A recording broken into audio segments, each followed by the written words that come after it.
देखिए, जब ये प्रकरण उठा था, विवाद उठा था, तो उसी समय मैंने प्रदेश सरकार से मांग करी थी कि इस प्रकरण की सम्यक रूप से जांच कराई जानी चाहिए।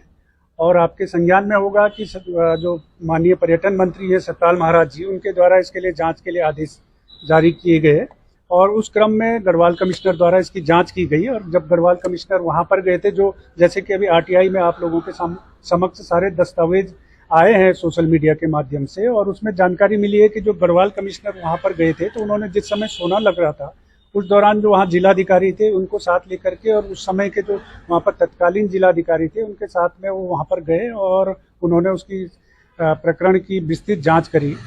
और उसमें जो कमिश्नर ने जो अपनी जांच रिपोर्ट में स्पष्ट रूप से कहा है, जैसे हम पहले भी कहते रहे कि इसमें बद्रीनाथ केदारनाथ मंदिर समिति की किसी प्रकार से कोई भूमिका नहीं है। एक दानी दाता ने मंदिर समिति से, और जैसे कि आरटीआई के तथ्यों में भी जानकारी आई है कि दानी दाता ने सीधे शासन स्तर पे भी मांग करी, जो पत्र लिखा, और वहां पर उसने गर्भगृह को स्वर्ण मंडित कराने को लेकर के उसने अपनी इच्छा जाहिर करी। और शासन ने इस पर विस्तृत रूप से जो वो प्रकरण है उसमें पत्रावली विभिन्न स्तरों पर गई और विस्तृत रूप से इन्होंने उसका परीक्षण किया, और परीक्षण करने के उपरांत उसको वहां पर स्वर्ण गर्भगृह में स्वर्ण पर की परतें चढ़ाने के लिए उसको स्वीकृति प्रदान की गई। और उससे पूर्व वहां पर जो कार्य प्रारंभ किया गया, कार्य प्रारंभ कराने से पहले एएसआई और सीबीआरआई रुड़की की जो साइंटिस्ट थे उनको भी वहां पर भेजा गया। उन्होंने भी अपनी रिपोर्ट शासन को दी और शासन के तत्पश्चात वहां पर ये कार्य प्रारंभ हुआ। और इसमें मंदिर समिति की, जैसा कि कमिश्नर साहब ने अपनी रिपोर्ट में कहा है कि मंदिर समिति की इसमें कोई भूमिका नहीं रही है। मंदिर समिति ने शासन स्तर से जो निर्देश मंदिर समिति को दिए गए थे, उस क्रम में जो दानी महानुभाव थे उनको आवश्यक जो भी वहां पर सहयोग था वो प्रदान किया गया। जैसा कि टैक्स चोरी को लेकर के कहा जा रहा है, गणेश गोदियाल जी जैसे राहुल गांधी है उनके पार्टी के नेता, वो आरोप लगाते हैं और भाग जाते हैं, उसी प्रकार से गणेश गोदियाल भी आरोप लगा करके भागने की उनकी प्रवृत्ति है। अगर उनके पास में, हम पहले दिन से कहते रहे हैं कि अगर किसी के पास में इस मामले को लेकर के किसी प्रकार के कोई तथ्य हैं, तो उनको सक्षम अथॉरिटी के समक्ष लिखित रूप से शिकायत करनी चाहिए। आप जानते हैं कि देश में किसी भी प्रकार में कहीं भी कोई गड़बड़ी होती है, किसी प्रकार का कोई विवाद है, तो उसके लिखित रूप में शिकायत की जाती है। हवा में आप केवल मीडिया और सोशल मीडिया में अपने को दूध का धुला हुआ और मिस्टर क्लीन जैसी छवि बनाने के लिए इस प्रकार के आरोप प्रत्यारोप, और वो भी केदारनाथ जैसे धाम पर लगा रहे हैं, बहुत दुर्भाग्य की बात है। उन्होंने आज तक एक भी किसी भी स्तर पे सक्षम अथॉरिटी, ठीक है उनको सक्षम अथॉरिटी पर, किसी सक्षम अथॉरिटी पर भरोसा नहीं है, तो वो न्यायालय में जाएं, हाई कोर्ट में जाएं, सुप्रीम कोर्ट में जाएं, इतने बड़े नेता हैं, जनहित याचिका लगाएं, क्यों नहीं वो करते। लेकिन क्या है, सनसनी फैलाने के लिए, केवल केदारनाथ धाम को की छवि को धूमिल करने के लिए इस प्रकार के वो आरोप प्रत्यारोप लगा रहे हैं। दूसरी बात, जहां तक उन्होंने कहा है कि टैक्स में छूट की, मैं स्पष्ट करना चाहता हूं कि ऐसा कोई भी प्रावधान नहीं होता। अगर कोई दानी बद्रीनाथ केदारनाथ मंदिर समिति को किसी प्रकार की कोई धातु देता है, माना सोना देता है, चांदी देता है, तो उसके लिए कहीं से भी कोई प्रावधान नहीं है।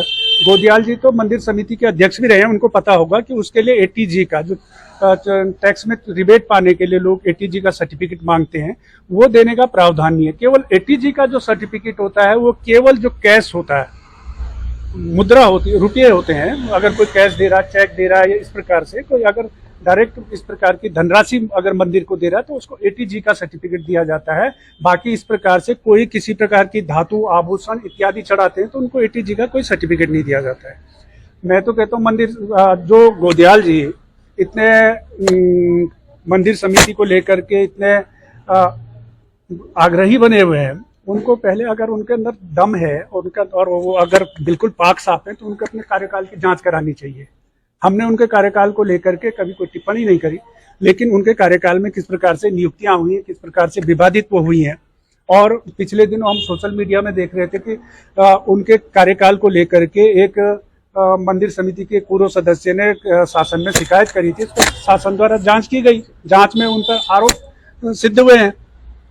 तो उस मामले को लेकर के क्यों नहीं वो बोलते हैं, उन पर आरोप सिद्ध हुए हैं। और तो इसलिए इतना दूध का धुला हुआ बनने के लिए गणेश गोदियाल जी कुछ भी आरोप प्रत्यारोप लगा रहे हैं। और सारी जनता को पता है, आज भी जब ये मंदिर समिति के अध्यक्ष थे, केदारनाथ में आपदा आई थी, तो गर्भगृह में जूतों के साथ में जाकर के ये गर्भगृह में गए थे। तो ये कांग्रेस के लोगों को, जो हिंदुओं की संस्कृति है, मान बिंदु है, जो धार्मिक स्थल है, उनको विवादित करने की पहले से ही इनका इतिहास रहा है। देखिए, मैं क्या कह रहा हूँ, जैसे मैंने पहले भी कहा कि गणेश गोदियाल जी की आदत, जैसे राहुल गांधी की आदत है कि आरोप लगाओ और भाग जाओ। उन्होंने 500 किलो सोने का जिक्र किया है कि 500 किलो सोना देना चाह रहा था वो।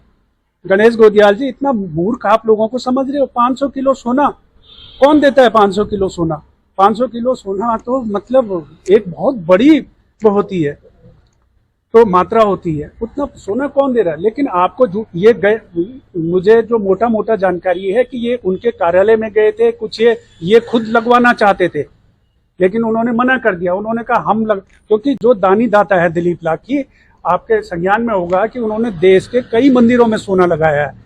काशी विश्वनाथ से लेकर के, सोमनाथ से लेकर के, सिद्धि विनायक से लेकर के, और अयोध्या में अभी पिछले समय में जब वहां पर आपने देखा होगा सोने के जो दरवाजे थे वो वायरल हो रहे थे, तो 13-14 सोने के दरवाजे उन्होंने वहां पर लगाए हैं। रामलला की जो मूर्ति है, रामलला की मूर्ति के नीचे जो प्लेटफॉर्म बनाया गया है, वो प्लेटफॉर्म उन्हीं दानी दाता के द्वारा वो किया गया। तो इतने बड़े दानी दाता है वो। और इन्हीं के एक चीज और भी वो करूंगा कि जब इन्हीं के कांग्रेस के कार्यकाल में, जब इन्हीं के नौटियाल जी अध्यक्ष थे, नंद किशोर नौटियाल जी, उस समय बद्रीनाथ में भी सोना लगाया, वहां भी गर्भगृह में सोना लगाया, और उसी दानी दाता ने लगाया। तो उस समय कांग्रेस के लोगों को क्यों नहीं आपत्ति हुई?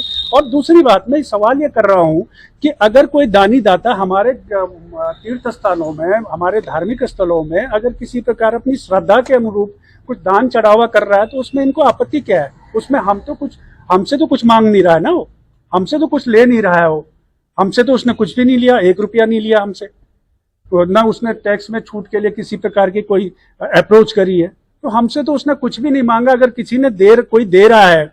और दूसरी चीज, मंदिर में इतना लोग चढ़ावा चढ़ाते हैं किसी धातु रूप में, किसी रूप में, तो हम तो देखते नहीं है ना, उसने उसकी श्रद्धा है, वो क्या दे रहा है वहां पर, क्या चढ़ा रहा है, उसने बॉक्स में क्या डाला, ये तो कोई देख नहीं रहा है ना। अपनी श्रद्धा है उसकी, और श्रद्धा भावना को अगर इस प्रकार, मैं कह रहा हूं कि इस प्रकरण से, जिस प्रकार से ये लोग इस प्रकरण को तूल दे रहे हैं, इस प्रकरण से हमारे धामों में जो दानी दाता आते हैं, जो श्रद्धालु आते हैं, क्योंकि आप जानते हो कि बद्रीनाथ, केदारनाथ मंदिर समिति हो या अन्य भी जितने हमारे प्रमुख तीर्थ स्थल हैं, सब जगह जो भी उनकी व्यवस्थाएं, सरकार उनको कोई पैसा नहीं देती है, किसी प्रकार की कोई आर्थिक मदद नहीं देती है।